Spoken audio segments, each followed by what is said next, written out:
Okay, mga kaibigan, magandang hapon na po. Mga alauna 30 na po yata ng hapon ngayon. Ngayon po ay araw pa rin ng linggo. At bukas po naman ay Lunes Santo na.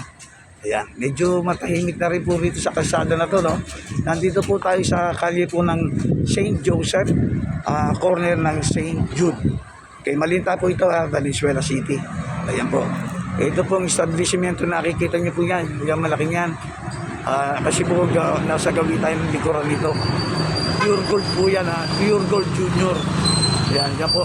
Kasi po kaya po tayo nandito, meron po tayong ipapakita sa inyo na isang medyo maliit na sari-sari store na marami po kayong mapapakinabangan.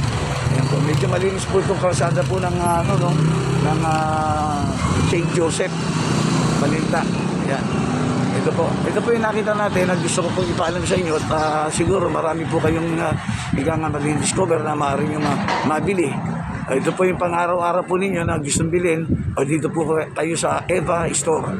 Yan po yung mga sichirya, mga pangunahing gamit sa bahay, pagluluto, ayan po, Eva Store. Dito po yan sa may pwede po na St. Jude, ng St. Joseph. Malinta po yan Valenzuela City. Ngayon po, hindi lang po yan ang paninda nila kasi nakakatuwa po dahil sa bukod dyan, meron pa po kayo makikita. Ayan po. Eva pa rin po yan. Ayan. Ito po, kaya po kinuna natin ang ikanga ng video para po sa dagdag kaalaman po ninyo. Ayan po, Eva LPG gas. Gas naman po yan para sa gas tube ninyo. Kung kailangan nyo, andyan na po yung cellphone number nila, mababasa nyo, lahat yung landline nila.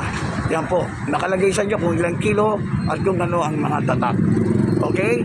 So, ayan po, LP o LPG ng Eva Gas. Ayan. Okay, ayan po Ito po yan.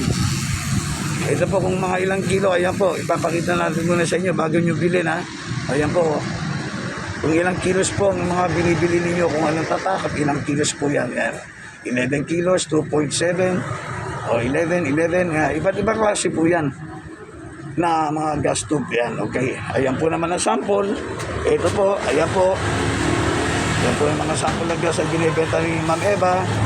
Okay, at maya po interview po natin siya Okay, o ayan po, ito pa mga pang-mini po ito, mini use, yung mga pang-maliitan lang, yung mga nagtitinda ng mga fishball, yan, yung mga tusok-tusok dyan na ginagamit ng mga nagtitinda ng mga fishball, yan sa mga street vendor po, yan ang mga mostly ginagamit nila.